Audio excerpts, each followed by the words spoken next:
And we're back. Sorry for the little interruption. So, as you were saying, we were talking about Oh, you're uh, talking about the soap operas in soap operas. Barbados. Yeah, I was raised with a lot of Spanish soap operas when I was a kid, so that really informed my writing too. no. It showed me how to do a good cliffhanger. That's for sure.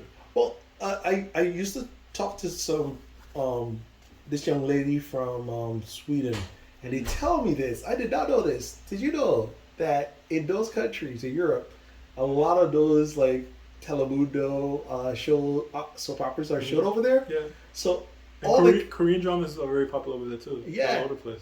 yeah, so all those kids learn Spanish because and their mother learned Spanish because they were watching these soap operas every day, and now they speak Spanish fluently. That's It's pretty interesting. good. Yeah, man. But yeah, I think I got shaped by Barbados as well. Like we had also our own creators.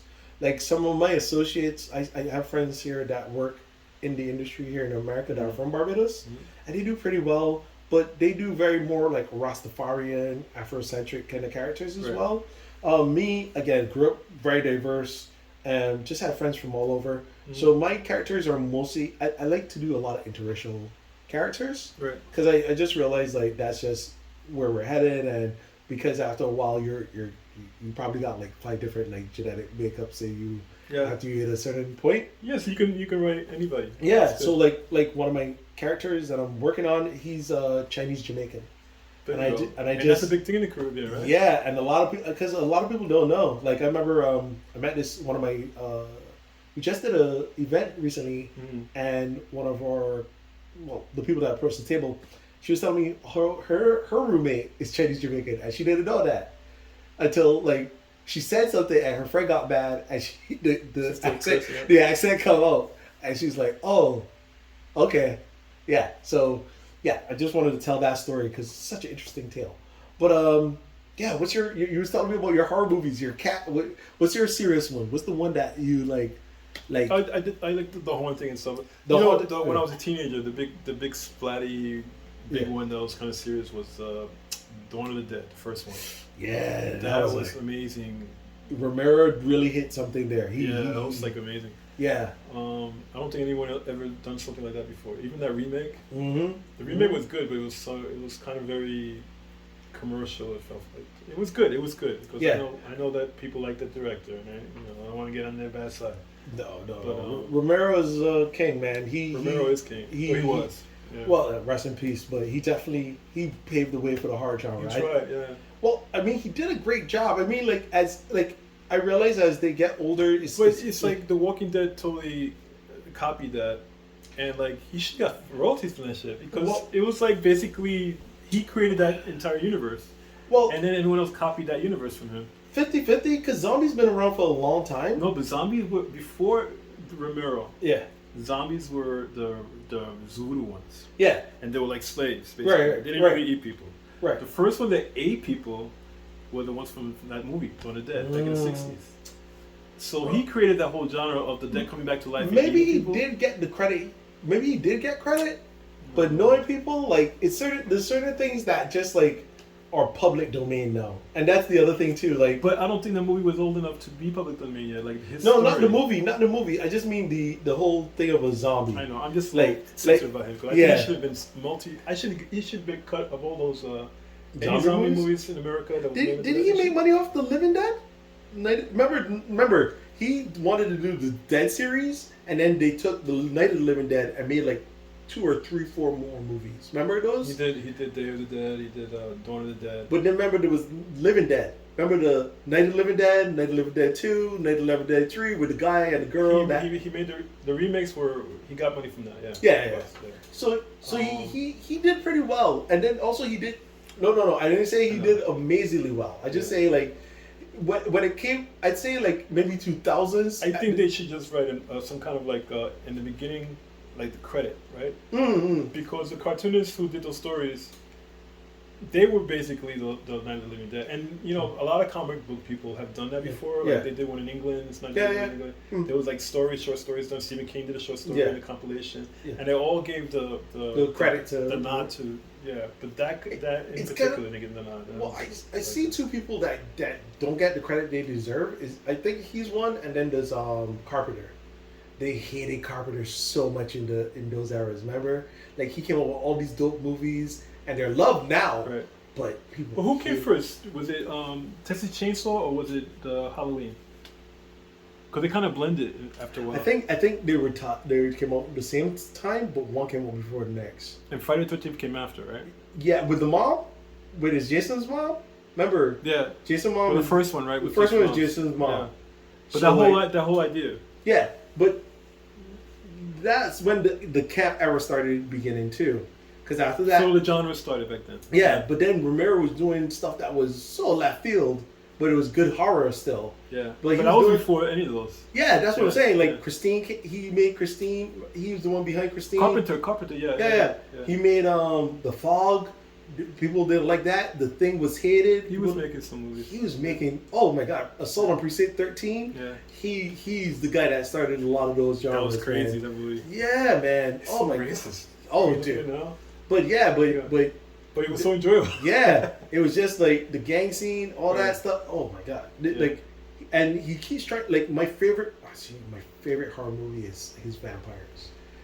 John Carpenter's Vampires. Really? I didn't see that one. Oh my goodness, where it's Is it James Wood in there? yeah. I saw it. I didn't like it. Oh dude. About it. Oh, that's so good. I'm sorry. There's just things that Did they show over there in Barbados? Yeah. Like like we have our own cinema. So in Barbados, the cinema is called the Globe, and they do double features, and they show kung fu movies all the time. Oh my God. So you could go in there and watch Puerto kung Rico fu. used to do that. Yeah. So you used to go back and watch like, but the way they did it was so slick. They would like re advertise old movies and just change the name a little bit. Cause like maybe you didn't watch it 5 years ago, so they'd be like Scorpion versus the Monkey, and it's the same movie but with With different art covers? yeah. So it was just like that's how they kept it going. But yeah, like I grew up on martial arts films, horror, and like That's a good upbringing right there. Good solid upbringing. well, here's the thing. I was like, I think until like about maybe the age of 7, 8, my mom became religious, and then that kind of changed. But when I was younger, I'm like, I tell people like I grew up on Beach Street, and then people are like, what? Like you were born in like '86, and I was like, yeah, but like Beach Street was what, 1981 or something? yeah, Yeah, I think yeah, so. but I was a little kid. Like people like live it, Yeah. so they're like. So, like I realize a lot of the like '80s artists, creatives, they are very protective of that bubble between 80 and '90s, and they're like, "That's our thing. We helped make that. We feel yeah." So like when you start telling them about this, that, they're like, "I don't want to hear it." I watched it like when I was 6 years old, so that's '92. Yeah, but you were influenced by it, right? Heavily. It was just like that's what it's there for. I mean, it's there. I mean, the stupid thing. I mean, come on. I got influenced by the Menudo movie. I mean, yeah, that's what it's there for, to get into your head and kind of like make you think. Well, again, I think make art.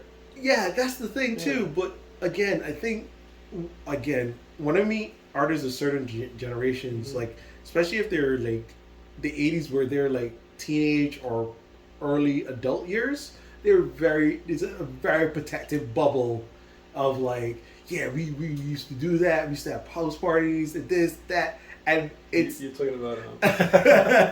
yeah, man. But like, it's well, just they're proud of that time. Yeah, I and I get the proudness, but also like you be like trying to get it. Oh, I listened to this. You don't know nothing about that. I was there. Like, oh man, it's fun. I enjoy it, but it's also like again like. Well, you did listen to the Hollywood versions and stuff, right? Yes. And that was very whitewashed and very kind of like squeezed out and stuff like that. Yeah, and that's the thing too. I felt like Beach Street was more relatable. Yeah. I feel like I like Ray Dawn Chong? What? Which one? Ray Dawn Chong? Was she in that one? No. Well, she was in Wild Style. No, she was in that one. I remember. See, I was like that actress. I haven't. Yeah, she was. Remember, she was in that whitewash movie. Where the Soul Man. Oh, I know. We watched see? that and we didn't think anything of it. Could we do Yeah. that? Yeah. We said, oh, okay. Yeah, but he was also in a good horror movie too, the Hitchhiker, Okay. the original one. So, hey. Wow, you really in there. Yeah. I'm familiar with my stuff, but no. So like, even speaking about that, like, what now do you see like as since we're in the 2020s, right? What do you see? Yeah, crazy, right? Now that we're here, what do you see that is like, like not readjusting, but what do you think of the youth today? Like, what do you think of like? Because you have to interact with them. Kids. Not like that, but just like the art direction. I would say the creative direction as well. It is a different time now, right? Oh yeah. And like for instance, my generation from your generation is a little different because we were going through so much of the original stuff, right? Mm-hmm. So we had the first anime with Astro Boy and Kimba. Mm-hmm. We had it was like Martin Luther King and that kind of Yeah, time and Malcolm X. So we had all these originals, first Black Kiss, first that kind of stuff, right? So people of my age, like I guess the tip of the boomer thing, yeah, we kind of saw a lot of progression. And the way, like even the words, like how color changed into black and black turned into African American, all this stuff like that. So we, me and Whoopi Goldberg, right? We all saw all these changes and how everybody made their way in a little bit, little by little, and how hard it was and how difficult it was. Yeah. And how you had to be 10 times as good, just to get like halfway. That yeah. Kind of stuff. So, but now the new kids, and this is talking about as a totally old person. Yeah. Right? Yeah. Sure. I barely can use my cell phone. That's what, right? That's right. But the new kids are just so they're just like a new. The world is different to them than it was to us, right? Yeah. I was very kind of like very basic and kind of like basic needs and stuff like that. Yeah. It wasn't that complicated. It was it was really even like the struggles wasn't that complicated. It's just a struggle and this is what we had to do. It was the unfair pioneers. and this it was pioneers. It's just the way it was, right? Okay. That's why we have lived with. So our reality was very basic. Yeah. Very crude in certain ways. Now everyone's like everything's very streamlined. It's micromanaged all over the place. It's tiny. It's in these little kind of like little sections. Everything's accessible. Yeah. With this little thing, it just you can basically the whole world is in this thing. Mm-hmm. And I think the isolation is a little different now, but also the whole idea of things being unfair as real as like just how life is. That concept doesn't exist anymore. So no, we can change it. We can do this. Yeah. And the reason why there's so much more diversity. Yeah. In the comics and the movies and stuff like that, is because there's this little thing and people communicating on it, and people are the algorithm is showing people that it's money, right? Yeah. So then even the people with the money can say, "Oh, we gotta do this because it's gonna make us more money." And this and that. Can I say something? Yeah. Like to what you just said? I think you guys had a better bond because you guys had to bond, like connection. With what? I was gonna explain. So I think you guys had a better bond because you had to actually show up and be there and be present for the things you wanted to change or do. It's easier to connect now because of our tablets, our phones, and stuff like that. Right. But just like building that camaraderie and that friendship. Like even nowadays, the friendship rate, people having personal friends or people they can rely on, is very low. Really? Yeah, it's dropped. Huh? Yeah. Because as an older person, that's something that we struggle with as well. I think most of our friends are dying or dead or this. Yeah. And the connections are not there anymore. Well, the kids. So there's a lot of isolation with us too. Right, but I think you like. I mean, this is just me observing you. From what you do and seeing how you move.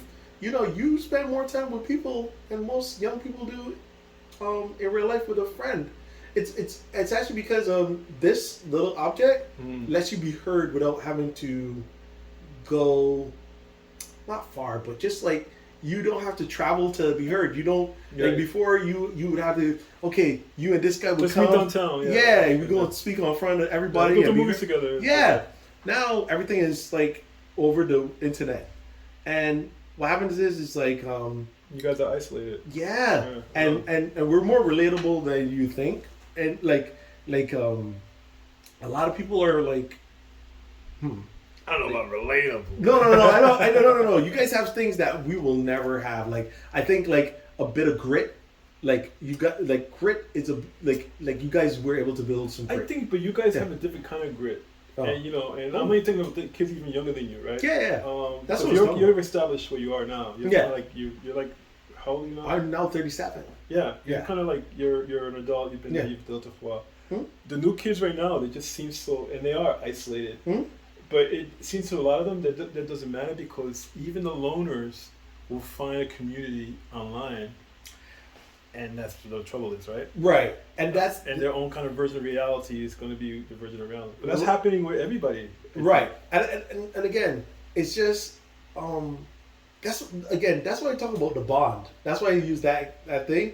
Because well, you have to be present. You're right. We had to be in person. You could get a friend. Yeah. Now you can just get a friend online. Yeah, and then that thing too is like, oh, did you hear there's been arguments now about the AI, because a lot of people are using the AI in those like friend chat groups, really? And people have been making friends with AIs. So it's getting really weird now, and because the AI is so smart, it's been getting fed all this information, all this talking points. Smart, yeah. So it's now talking to you like a real person. And a lot of guys, listen, in the last couple of months, a lot of guys have had AI girlfriends, man.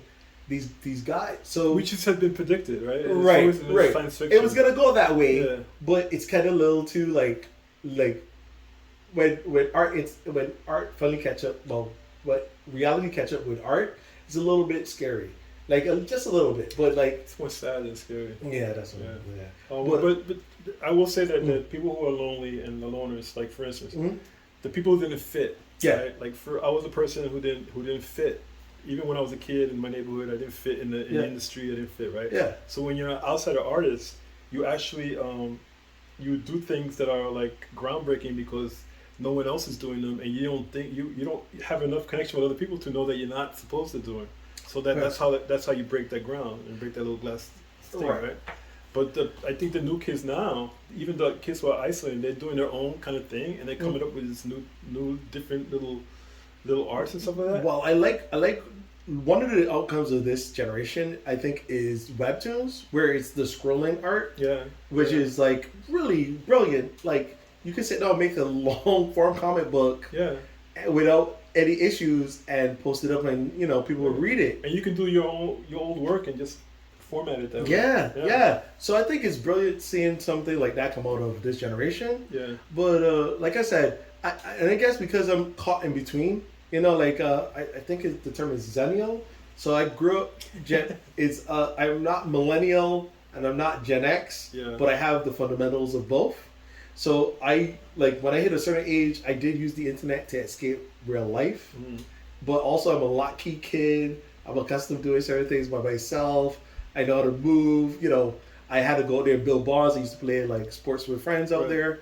And are you happy with the way things are going? With the way the generations are going? Yes and no. I think like some people want to use this as tools to get further into their not agenda, but just their power. I think that's it. But it's a healthy balance, and also I think a lot of people are also scared of things changing. And that's the old generation. Yeah. They were freaked out. Right. Yeah. So the young generation isn't aware that like I was telling you before we were on film, I was talking to a younger person, and one thing I had to speak to her about was about growth mindset and fixed mindset, and how that clashes, and how growth mindset, you want to know new things, you're willing to make mistakes, you're looking to build better and move forward in life. Right. And a fixed mindset is more like you're good at where you're at. There's no changing.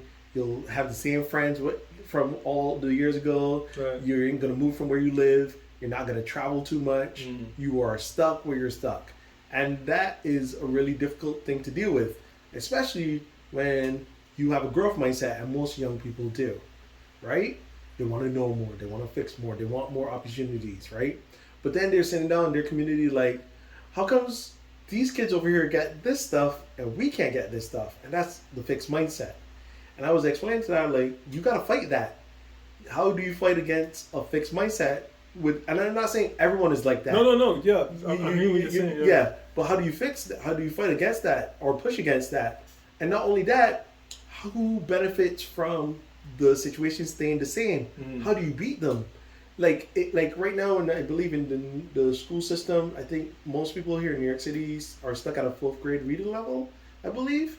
And that's kind of hard. And that is hard to hear, right?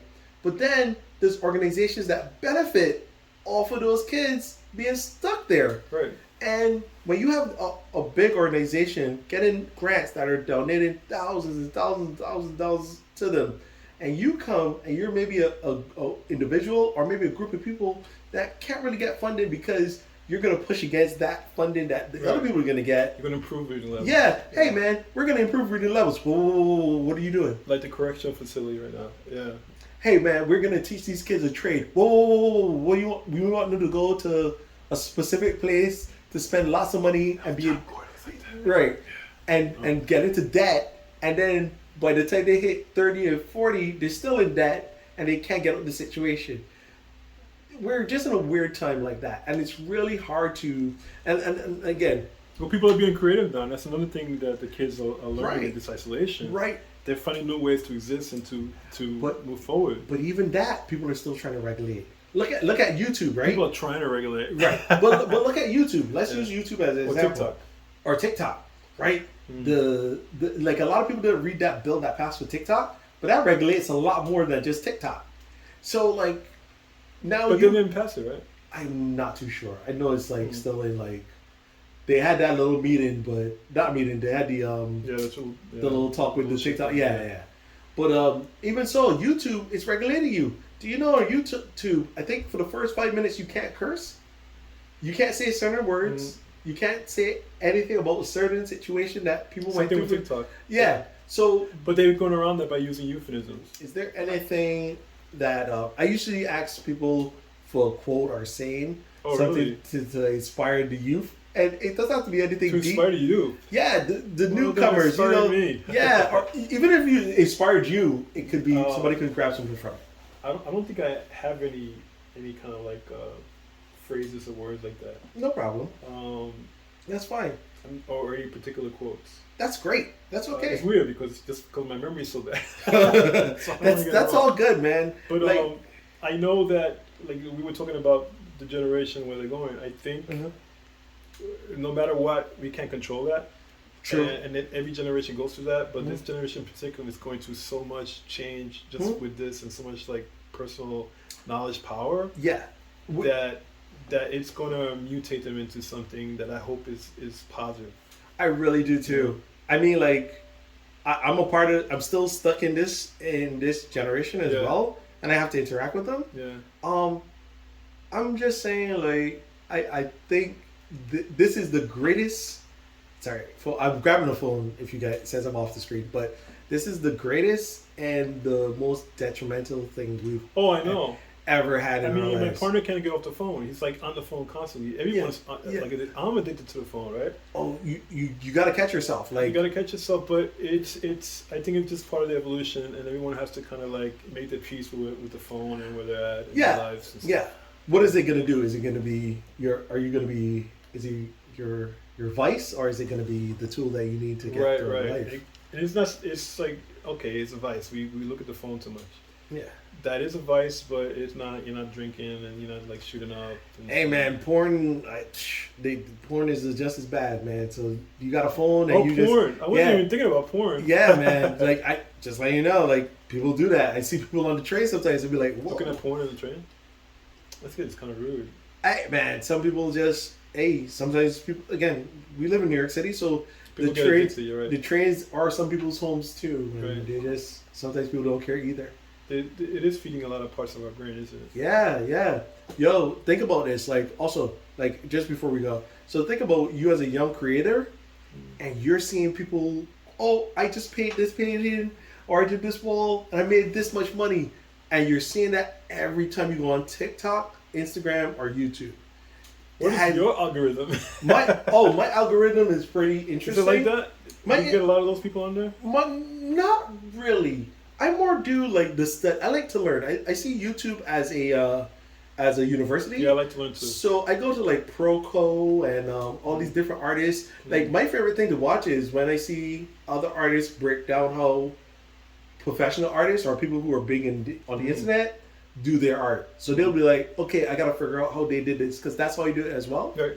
So I'll sit down and watch a person have a 2-hour video on okay, so this person paints this way. This is what they do, and they'll watch their video, break down their video, and then put together a new thing. Right. Like there's one channel I follow.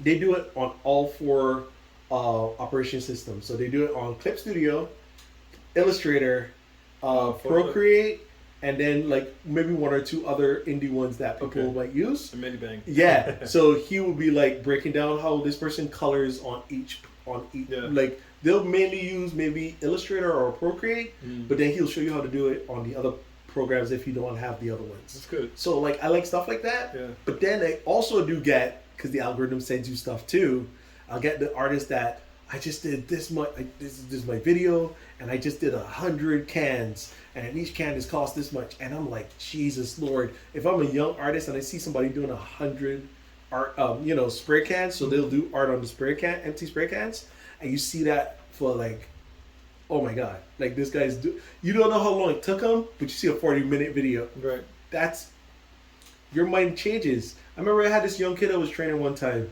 and he was a good artist. But then he used to watch this kid that would do like 25-minute illustrations. It's not 25-minute illustrations. It's he speed up the video. Right. So the kid doesn't know the difference. And he's like, Shawn, I gotta get fast.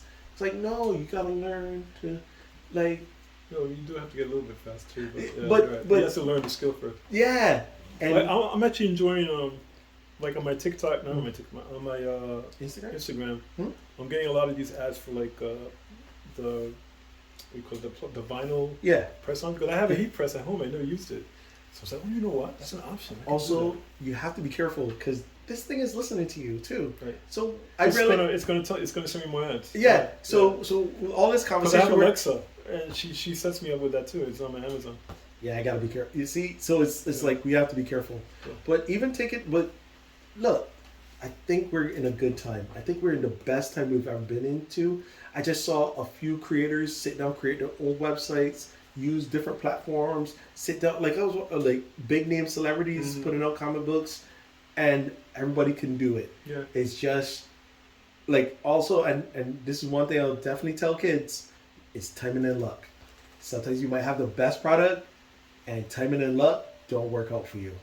So don't give up. Well, I also think it's burn the old system down. I said that last time. No, burn the old system down. This is the new system that's coming out, because those comics do not make any money anymore. The mainstream comics, they just don't. Yeah. So just burn that whole system down where the creators don't get shit. The house owns everything. Just burn that all down, and these new systems that are coming out, these new indie comics coming out, these new ways of doing things, the webtoons, that's going to take it over, and just let that be ash. I agree with you. I can see that point of view. The problem is that, again, it's the old guard. Remember, fixed mindset. I think that's the hardest thing to battle. And one thing is like, and then also, a lot of people are lazy, man. The new system calls for you to work hard. But the old system is too, but you have to have the permission to work hard, and that's the problem. Yeah, but people now you can work hard with your own. But people are okay with that though, and that's the thing about us as human beings. Yeah. Like, look, you can go. I could go tomorrow. Are the new kids okay with that? I don't think they are. The new kids, I'll say this: the new kids aren't as entrepreneurial as you think. They they want everything is quick gratification. So the same way the young kid I talked about earlier I was showing him how to draw, and he wanted to get faster. The same way they think about money. Like I was talking to an owner of a pizzeria around here, and he was like, back in the day, I could take these kids off the street, put them inside the pizzeria, teach them a few skills, they learn something, they leave, have some money, and they're okay. Now I gotta go and talk to this person in the government. I gotta write a liability. I gotta put them on my insurance. I got to do all this stuff just for them to work behind the counter and learn some skills. Right. So that's where we're at now in the same industry that we're in. Even if you go work for Marvel, no, but that's the other thing too. I'm the same way. You can ask Gary. Whatever. Like first time I met Gary, I was like, "Fuck Marvel." Sorry, whatever. But don't Marvel, don't want that. Just recognize exploitation where it comes, and try to do things for yourself. Yeah, I think that even outside of Marvel, you got to be even more careful because it's the people that look like you that will try to take advantage. That's why it hurts the most, right? It does, man. And the sad part is, it's like you don't even think they're doing it. You think they're helping you. Yeah. They're like. That's what happened with me and Milestone. I feel like my heart breaks when I think about them. But I used to love them, but they screw me really good. I mean, look, so I understand, and look, I call those things growing pains, and we all go through them. Marvel, destroy it, burn it down. Dude, the House of Mouse will never let that go. Put salt on the ashes. And look, and there's too many good things that came out of that. We got Stan Lee, Stan Lee, Steve Ditko, those guys did a lot of good stuff. They never owned anything. But again, burn it down. I get the system, but. I get the system. Alexa, destroy Marvel. I get the system needs to be restructured or started over, but it's just the ideas that came out of that situation. They're the ideas, and this is like here we go, another topic. But sure. The ideas that came with Marvel was their white supremacy, they're sexist. And they just were there. They just like every superhero was white, every superhero was male, every girl was weak. Every girl was a weak sister, even if they had the same powers. Yeah. DC Comics was the same, and that's just the way it was for a very, very long time. But that was the generation too. But the love that we keep giving them, and that kind of like hindsight of, oh, they were so wonderful. No, they really were part of the system to keep racism and sexism and homophobia and all that stuff was deep in there, and it was supported by the comics. Yeah. So now that everything's changing, which is a great thing, I think that old system should be erased. I think it should be. It should be put in a museum somewhere. I don't agree with you. Just leave it alone. I don't agree with you because I think the same way about the blacks in the South that keep those museums still open in their communities. You need to remember, and if you don't remember, you're doomed to repeat your history. Well, that's right. Put them in a museum. But you need that system to still. Again, I think the system doesn't need to be there, but the what they built, like Spider-Man, like there's so many good things that came out of Spider-Man now. We got the Spider-Verse now. We have Marvel. Yes, it's wonderful. Now things are changing. It's right. But without the growing pains and the transitions. I don't feel it's growing pains. I see that the new people came in and they were desperate and they let people take chances and they hired new people and people of color came in for the first time, because even in the 90s when I was the first Latino to write a Marvel series. I'm just saying, it's like that old system, put it in a museum somewhere, put that little note, put the little walkthrough, just like next to the Holocaust Museum, next to the Black Museum, and it's just like, this is the old stuff, this is the way it was, and any new art that's based on the old stuff should have the flavor of the knowledge that this is the way it was back then, right? If I see a Marvel movie in the 60s, it should talk about racism and the sexism that was around the world. Okay. Yeah, and I get you. Like again, like we were just saying, like when I grew up as a kid and I got all those old school movies, I didn't understand them, but I do appreciate seeing those movies, so I know what I don't want. Right. And I agree with you. Again, totally think this. I think you get. Marvel is much better now. It's much better than it used to. I like the diversity of Marvel. I don't like the writers in Marvel. I like the writers are struggling. I think, and that's the sad part. I think they want to hire more people like me. Yeah, that's the thing. I think I'm not saying that they need to go and bring it back into that system. But they need more people who know what they're talking about. Right. I think a lot of people that write for Marvel now, they are diverse, but they don't have the storytelling capabilities to make people want to go there. Well, I think they're too in love with the old system, the old Marvel, and that's why that kind of cow down just shows in every story. So I think you're getting what you want to, but it's not Marvel. I think what it is that you can go outside of Marvel and DC, and you'll find exactly what you're looking for. Because I've seen so many independent books, and I've paid for them, bought them, really good, and they're really good. Right. But we just gotta leave Marvel to be Marvel, because again. The old Marvel should be put away. Burn that thing down. Yeah. But the new Marvel is okay. I mean, yes, it came from there. Yeah, it's fine.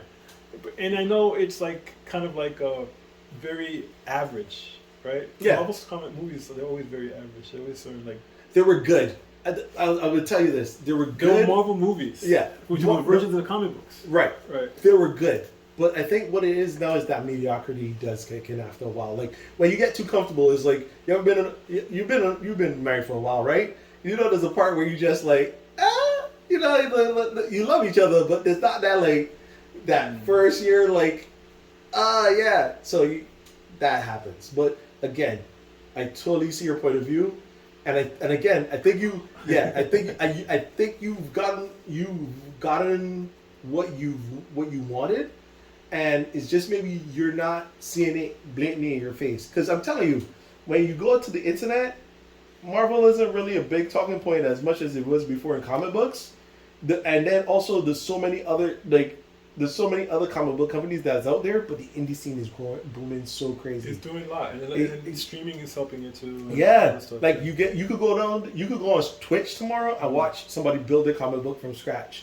You go on YouTube, like there's a guy I follow on YouTube now.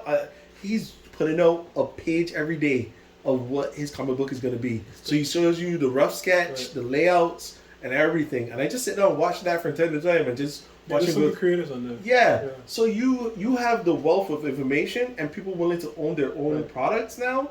But that's part of the new system. Right. And that's what I'm saying. Yeah. You got it. But the problem is like... But that new system is not the old system. The old system was horrible. Oh, yeah. Again. That's...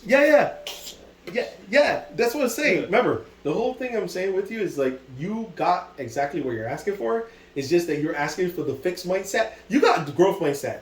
It's out there. It's there. It's blatantly in your face. But you still looking at that fixed mindset like why you won't change your ways. And that's just like I have a rule. Once you hit a certain age, like I tell my mother, you're over 50. I know this is who you are. I know this is how you're gonna leave. I ain't gonna get you to change. And that's it. But I'm more excited for my nieces and nephews now, because they got a chance. Right. So I'll look at them more than my mom for change. And you got to do that with us. You got to look at your nieces and nephews. You got to appreciate us, because we tried. My nieces and nephews are too old already. No. I mean the kids that are the new kids are coming up. That coming up that was influenced by your work and all you created. Well, we're still trying to teach. I mean, I don't know if you know this, man. You influence a lot of people, man. Like a lot of people are touched by your works. I've heard it from time to time.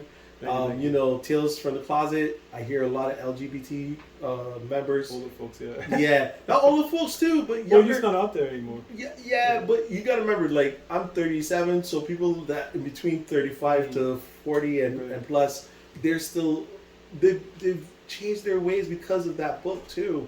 And also the stuff, like I told you, your milestone stuff really had an impact on me as well. I so recognize that. Thank you. So those are your nieces and nephews too. So you Uncle Ivan. Uncle Ivan. Yeah. So you gotta like appreciate that. You might not get your grandfather to change, which is Marvel, but you're definitely gonna get your nieces and nephews to do a little bit better of a job. Well, I buried my grandfather. My apologies. Very Marvel. Yeah, there you go. He's in the ground right now, but nieces and nephews, make sure they could. This is wonderful, and again, I'm really happy with the direction of all this independent stuff that kids are doing, new ways of doing things. Yeah, man. I mean, that software is amazing, and it's crazy that you can go build your own website, create your own PayPal, sit down, advertise on YouTube or Twitch. For tutorials on YouTube. Yeah. Sit down go on Twitch or YouTube. Publish our own books and put them out. Yeah, and not only that. There's companies out there that do print to pay, that they'll publish your book and set it up for you to whoever you want. Right. You could go buy a piece of land right now and build a warehouse and start going out there and putting out your own books. You can go to conventions and sell a ton of books. You see it. I've never sold a ton of books in conventions. That's my issue. You need to roll with us. You need to roll with me. That's right, Ivan. We like I'm telling you those like I'm one of the artists. Just let you know, I'm one of the artists that is in Monster of the Bronx Volume 1, and for last year when we was doing conventions, like we were, they sell. I know, but but we gotta put in the work. You gotta put in. You gotta sit in those tables again. Yeah. Well, COVID's almost over, so maybe. It's all good. Maybe. But yeah, but Ivan, thank you for coming through, man. I know we talked a lot. Yeah, man. I got a lot of edited, and I might make this a two-parter, but we'll break it up and see what we got. All right. But I appreciate this, man. Thank you so much. Have a good Appreciate day. it. You too. Ciao, bye. And guys, follow us on YouTube, Instagram at Tokyo Bronx ACG. Thank you. Follow Ivan. Where they can follow you at, Ivan? At Papa Brand and BronX.com. Yes. So give him a follow. I'll leave some information down below. Check our descriptions, and we'll see you the next time. Hakuna Matata.